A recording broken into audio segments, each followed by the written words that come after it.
Kenapa status karyawan kontrak bikin hidup gak tenang? Ini bukan sekedar pertanyaan biasa. Di balik label kontrak, ada realita yang seringkali luput dari perhatian. Realita soal ketidakpastian, beban kerja yang berat tapi hak terbatas, gaji yang gak sebanding sama kebutuhan hidup, dan kesempatan berkembang yang tertutup rapat. Banyak yang kerja keras tapi hidup tetap terasa rapuh. Kontrak kerja yang seharusnya jadi solusi fleksibilitas justru berubah jadi sumber kecemasan dan tekanan. Gak cuma soal uang, tapi juga soal rasa dihargai, kesempatan maju, dan jaminan masa depan. Topik ini penting karena bukan cuma soal pekerjaannya, tapi soal bagaimana sistem kerja kita membentuk kehidupan seseorang. Karyawan kontrak di Indonesia menghadapi tantangan yang dalam dan berlapis, yang kalau nggak dibahas tuntas, cuma akan terus berulang tanpa solusi yang nyata. Nah, di video kali ini gue bakal bahas fenomena ini dari berbagai sisi. Buat tahu keseluruhannya semuanya udah gue jelasin di video kali ini, so tonton videonya sampai habis.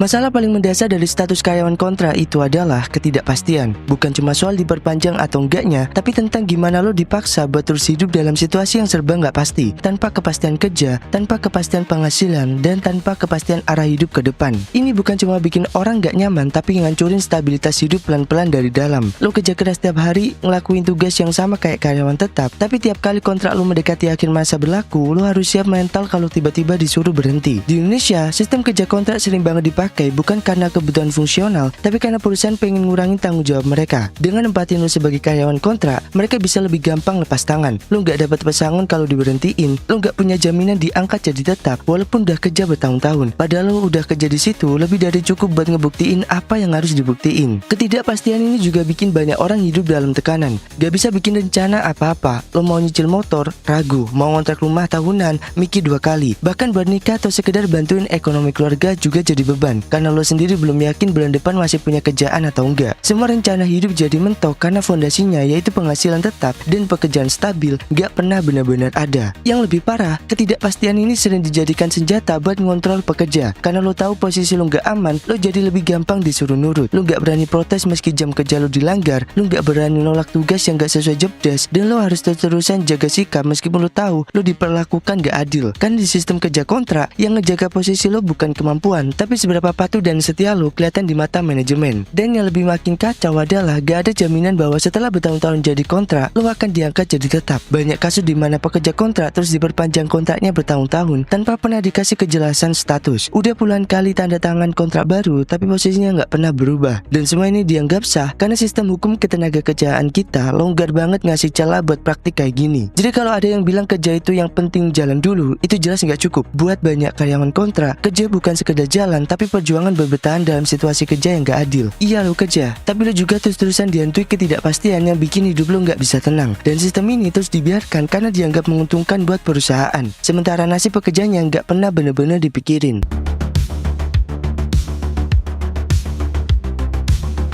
Masalah berikutnya yang bikin hidup karyawan kontrak gak pernah tenang adalah lemahnya pelindungan hukum dan terbatasnya akses terhadap jaminan sosial. Di atas kertas, Undang-Undang Ketenagakerjaan memang mengatur hak-hak dasar pekerja, termasuk yang berstatus kontrak. Tapi di lapangan, realitanya beda jauh. Banyak pasal yang multitafsir, banyak celah yang bisa dimainin, dan penguasanya lemah. Akhirnya, status kontrak dijadikan alasan legal buat ngekat hak-hak pekerja secara sistematis. Karyawan kontrak seringkali gak dapat BPJS Kesehatan dan BPJS Ketenagakerjaan yang layak. Bahkan gak sedikit yang sama sekali nggak didaftarkan. Perusahaan main aman, padahal hak lo harusnya jalan sejak hari pertama kerja. Tapi karena status lo bukan tetap, perusahaan ngerasa lo bisa dikelola di luar aturan. Ini bukan kebetulan, tapi bagian dari strategi buat menghemat biaya dan ngelepas tanggung jawab sosial. Banyak juga kasus di mana karyawan kontrak dipecat sepihak tanpa prosedur yang jelas, tanpa surat peringatan dan tanpa pembelaan. Cuma dikasih info bahwa kontrak gak diperpanjang tanpa alasan. Dan karena status lo cuma kontrak, lo gak punya banyak ruang buat melawan. Yang lebih gila lagi, beberapa perusahaan sengaja muter sistem. Lo disuruh resign di bulan ke-6, terus rekrut ulang dengan kontrak baru. Ini akal-akalan biar perusahaan gak kena kewajiban yang angkat lo jadi tetap setelah 2 kali kontrak. Ini bukan pelanggaran halus, ini pelanggaran kasar yang dijadikan budaya. Dan yang rugi selalu pekerja. Karena selama perusahaan bisa main aman secara legal, negara gak banyak ikut campur. Pengawasan dari pemerintah lemah dan sanksi buat pelanggaran juga gak punya efek jerah. Lo kerja keras, tapi sistem hukum gak sepenuhnya berdiri di pihak lo. Di sisi lain, karena lo gak punya kepastian kerja, lo juga otomatis kehilangan akses buat bangun sistem pelindungan jangka jangka panjang. Misalnya, lo susah buat ambil KPR, asuransi, atau kredit usaha karena status kerja lo dianggap nggak stabil. Bukan cuma perusahaan yang nggak ngelindungi lo, tapi sistem perbankan dan keuangan juga nggak percaya sama posisi lo sebagai pekerja kontrak. Lo jadi invisible di mata sistem,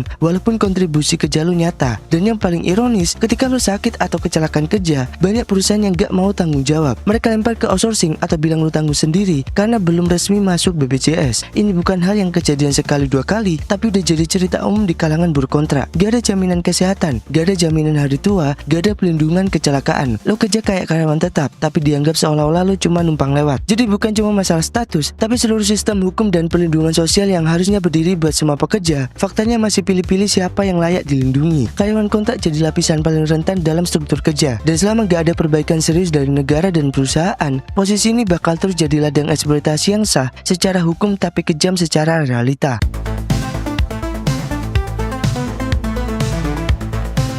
Lo harus tahu, karyawan kontrak seringkali dipaksa ngelakuin pekerjaan yang sama berat dan kompleksnya dengan karyawan tetap. Bahkan gak jarang mereka disuruh ngerjain tugas tambahan yang gak masuk dalam kontrak kerja awal. Tapi hak-hak yang lo dapetin jelas beda jauh. Ini bukan cuma soal gaji, tapi juga tunjangan, cuti, bonus, sampai pengakuan profesional. Di banyak perusahaan, karyawan kontrak dianggap sebagai tenaga cadangan. Jadi selama lo produktif dan bisa ngerjain kerjaan, lo dipaksa terus kerja tanpa keluhan. Tapi pas soal hak-hak, perusahaan langsung tegas bilang, ini cuma kontrak dan hak lo terbatas. Jadinya lo kerja kayak karyawan tetap, tapi perlakuan gak setara. Contohnya sederhana, lo kerja penuh waktu, ikut meeting rutin, target kerja lo sama beratnya, tapi pas urusan cuti, lo dikit-dikit harus minta izin ekstra. Kalau karyawan tetap dapat cuti tahunan yang jelas dan juga fasilitas kesehatan plus bonus, lo cuma dapat janji manis yang susah ditepati. Tunjangan kesehatan yang biasanya jadi pegangan utama buat karyawan, seringkali gak masuk ke dalam paket kontrak. Lebih parah lagi, saat ada lembur, karyawan tetap biasanya dapat kompensasi tambahan yang jelas, tapi buat karyawan kontrak, lembur sering dianggap bagian dari pekerjaan dan kompensasi tambahan itu nggak jelas atau malah nggak ada. Lo jadi kayak kerja keras tanpa penghargaan yang setimpal. Beban kerja yang sama tapi hak timpang bukan cuma soal materi, ini juga soal penghargaan dan pengakuan. Karyawan kontrak sering merasa dipandang sebelah mata, seolah-olah kontribusi mereka nggak dihargai sama perusahaan. Mereka dianggap pemain cadangan yang nggak perlu dilibatkan dalam pengambilan keputusan atau pengembangan karir. Padahal banyak karyawan kontrak yang sudah bekerja bertahun-tahun, bahkan lebih lama dari beberapa karyawan tetap. Tapi karena label kontrak itu terus nempel, mereka tetap dianggap beda. Ini bikin motivasi kerja jadi rendah dan secara psikologis berdampak besar. Kalau lo kerja keras tapi nggak dihargai, lama-lama lo bakal kehilangan semangat dan rasa percaya diri. Kondisi ini bikin banyak karyawan kontrak merasa terjebak. Mereka ingin membuktikan diri, tapi di saat yang sama, perlakuan yang timpang bikin mereka susah berkembang. Mereka kehilangan kesempatan buat naik jabatan, mendapat pelatihan, atau mendapatkan bonus yang adil. Perusahaan pun tetap mendapatkan keuntungan lebih besar karena mereka dapat tenaga kerja penuh tanpa harus keluarkan hak yang setimpal. Ini masalah nyata dan struktural. Selama status kontrak dianggap sebagai pembenaran untuk perlakuan tidak setara, ketimpangan ini akan terus terjadi, dan yang paling rugi selalu pekerja yang jadi korban dalam sistem ini.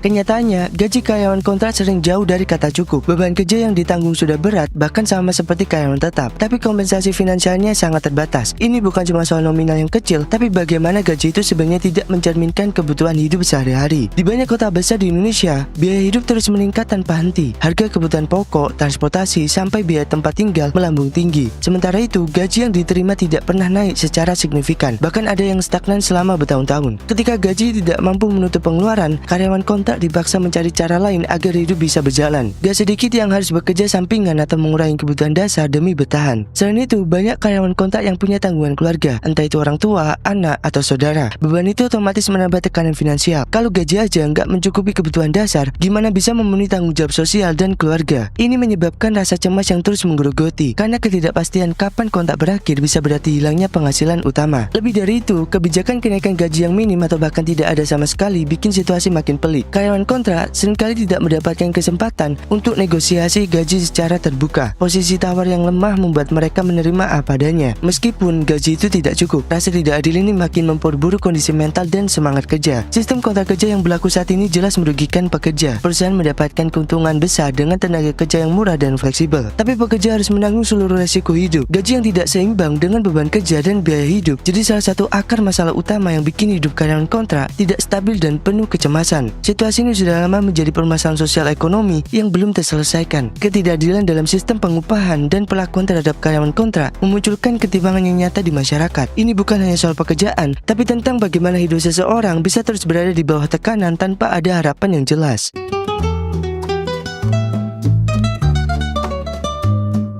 Jadi, status karyawan kontrak bukan cuma soal jenis pekerjaan, tapi soal ketidakpastian yang melekat di hidup sehari-hari. Dari gaji yang gak cukup, akses pengembangan yang terbatas, sampai tekanan mental yang terus menghantui. Semuanya bikin hidup terasa gak pernah tenang. Kalau sistem kerja ini gak diubah, masalahnya bakal terus berulang dan makin berat. Karena itu, penting banget buat kita sadar dan dorong perubahan agar karyawan kontrak bisa dapat perlakuan yang adil dan hidup yang lebih layak. Well, gimana menurut tentang fenomena ini? Tulis pendapat lu di kolom komentar. Well, terima kasih sudah nonton video ini. Sampai ketemu di video selanjutnya.